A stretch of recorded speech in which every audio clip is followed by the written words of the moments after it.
ವಿಚಾರದಲ್ಲಿ ಬಿಜೆಪಿ ಈ ಪಾದಯಾತ್ರೆಗಳನ್ನು ಮಾಡಲಿಕ್ಕೆ ಮುಂದಾಗಿದೆ. ಜೆಡಿಎಸ್ ಕೂಡ 3 ದಿನಗಳ ಕಾಲ ಪಾದಯಾತ್ರೆಗಳನ್ನು ಮಾಡ್ತಾರೆ. ಅದ್ರ ಬಗ್ಗೆ ನಮ್ಮದು ಹೇಳಿದ್ದೀವಿ, ಸುಮಾರು ತಿಂಗಳಿಂದ ಹೇಳಿದ್ದೀವಿ, ಮತ್ತೆ ಪದೇ ಹೇಳೋದೇನು ಅವಶ್ಯಕತೆ ಇಲ್ಲ. ನೋಡೋಣ, ಅದಕ್ಕೆ ನಮ್ಮ ವರಿಷ್ಠರು ಇದ್ದಾರೆ, ಸೀನಿಯರ್ದ ನಮ್ಮ ಅವರೆಲ್ಲ ಅದನ್ನು ನೋಡ್ಕೊಳ್ತಾರೆ. ನಾವೇನು ಅದ್ರ ಬಗ್ಗೆ ಹೇಳೋದಿಲ್ಲ. ಈಗಾಗಲೇ ನಮ್ಮ ಅಭಿಪ್ರಾಯ ಹೇಳಿದ್ದೀವಿ. ಟೌನ್ಶಿಪ್ ವಿಚಾರವಾಗಿ ಡಿ ಕೆ ಶಿವಕುಮಾರ್ ಮತ್ತೆ ಅವ್ರ ಹಿಂದೆ ಇರ್ತಕ್ಕಂಥ ಕೆಲವು ನಾಯಕರು ಮಾತ್ರ ಮಾತಾಡ್ತಿದ್ದಾರೆ. ಈ ಸರ್ಕಾರದಲ್ಲಿ ಇರ್ತಕ್ಕಂಥ ನಿಮ್ಮಂತ ಸಚಿವರು ಯಾರು ಕೂಡ ಬಹಿರಂಗವಾಗಿ ಮಾತನಾಡ್ತಾ ಇಲ್ಲ. ಹಾಗೆ ನೋಡೋದಾದ್ರೆ ಬಹಳಷ್ಟು ಜನದ್ದು ವಿರೋಧ ಇದೆ ಸರ್ಕಾರದ ಮಟ್ಟದಲ್ಲಿ ಅನ್ನೋದು ಅಭಿಪ್ರಾಯಗಳು ವ್ಯಕ್ತವಾಗಿದೆ. ಇಲ್ಲ, ಹಂಗೆ ಮಾತಾಡಿದ್ರೆ ಅದು ಪರವಾಗಿದ್ದಾರೆ ಅಂತ ಏನಿಲ್ಲ, ಹಂಗೇನು ಆ ಥರ ಏನು ಬರಲ್ಲ. ಅದೆಲ್ಲ ಆದರೂ ಕೂಡ ಅದಕ್ಕೆ ಇದ್ದಾರೆ, ಹಿರಿಯರು ಇದ್ದಾರೆ, ಅವ್ರ ಮಟ್ಟದಲ್ಲಿ ಡಿಸಿಷನ್ ತೊಗೊಳ್ತಾರೆ. ಅದು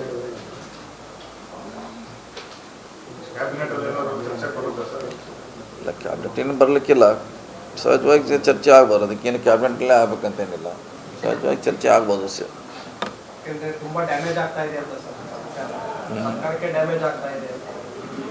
ನೋಡ್ಬೇಕು, ಅದ್ರ ಬಗ್ಗೆ ಚರ್ಚೆ ಮಾಡಬೇಕಲ್ಲ. ಅದು ಅದೇ ಹೇಳಿದ್ರೆ ಅದಕ್ಕೆ ಎಲ್ಲ ಅದನ್ನು ಬಗೆಹರಿಸಲಿಕ್ಕೆ ಸರಿಯಾದ ಡಿಸಿಷನ್ ತೊಗೊಳ್ಳಿಕ್ಕೆ ವರಿಷ್ಠರಿದ್ದಾರೆ, ಅವ್ರು ಮಾಡ್ತಾರೆ ಅದನ್ನು.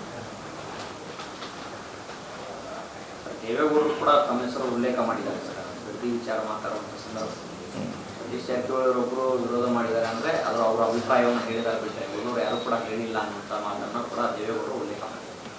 ಇಲ್ಲ, ನಾವು ಹೇಳಿದ್ದು ನಮ್ಮ ಪಕ್ಷಕ್ಕೆ ಡ್ಯಾಮೇಜ್ ಆಗೋ ರೀತಿಯಲ್ಲಿ ಅದು ಆಗಬಾರ್ದು ಅಂತ ಹೇಳಿದ್ದೀವಿ. ನಮ್ಮ ಪಕ್ಷಕ್ಕೆ ಅದರಿಂದ ಪ್ಲಸ್ ಆಗಬೇಕು ಹೊರತಾಗಿ ಮೈನಸ್ ಆಗಬಾರ್ದು ಅನ್ನೋ ಉದ್ದೇಶದಿಂದ ಹೇಳಿದ್ದೀವಿ.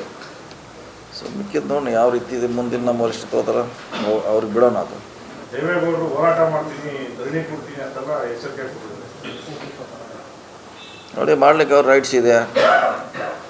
ದೇವೇಗೌಡರಿಗೆ ಅಥವಾ ಮತ್ತಾರಿಗೂ ಮಾಡ್ಲಿಕ್ಕೆ ಅವ್ರಿಗೆ ಹಕ್ಕಿದೆ, ರೈಟ್ಸ್ ಇದೆ. ಸೊ ಅದನ್ನು ಯಾರು ಕೂಡ ವಿರೋಧ ಮಾಡಲಿಕ್ಕೆ ಆಗೋಲ್ಲ. ಸೊ ಅವರು ರೈತರಿಗೆ, ಅವರು ಪಕ್ಷದ ಕಾರ್ಯಕರ್ತರಿಗೆ ಅವರು ಪರವಾಗಿ ಹೋರಾಟ ಮಾಡ್ತಿದ್ದಾರೆ, ಅವ್ರ ರೈಟ್ಸ್ ಇದ್ದೇ ಇದೆ, ಅದನ್ನು ನಾವು ಯಾರು ಕೂಡ ವಿರೋಧ ಮಾಡಲಿಕ್ಕೆ ಆಗೋಲ್ಲ. ನಮ್ಮ ಕಾರ್ಯಕ್ರಮಗಳನ್ನು ನೀವು ನೋಡ್ತಾ ಇದ್ರೆ ನಮ್ಮ ಚಾನೆಲ್ ಅನ್ನ ಸಬ್ಸ್ಕ್ರೈಬ್ ಮಾಡಿ, ಪಕ್ಕದ ಬೆಲ್ ಐಕಾನ್ ಒತ್ತಿ ನಮ್ಮನ್ನ ಬೆಂಬಲಿಸಿ. ಹಾಗೆ ನಮ್ಮ ಕಾರ್ಯಕ್ರಮಗಳನ್ನ ಲೈಕ್ ಮಾಡಿ, ಕಮೆಂಟ್ ಮಾಡಿ, ಅದನ್ನ ಬೇರೆಯವರಿಗೂ ವಾಟ್ಸ್ಆಪ್ ಮೂಲಕ ಶೇರ್ ಮಾಡಿ. ನೀವು ಹೀಗೆ ಮಾಡಿದಾಗ ನಮ್ಮ ಚಾನೆಲ್ ಇನ್ನಷ್ಟು ಮತ್ತಷ್ಟು ಜನರಿಗೆ ತಲುಪಲು ನೀವು ನಮ್ಮೊಂದಿಗೆ ಸಹಕರಿಸಿದ ಹಾಗಾಗುತ್ತೆ. ಇದು ನೀವು ಯಾವುದೇ ಖರ್ಚಿಲ್ಲದೆ ಕೆಲವೇ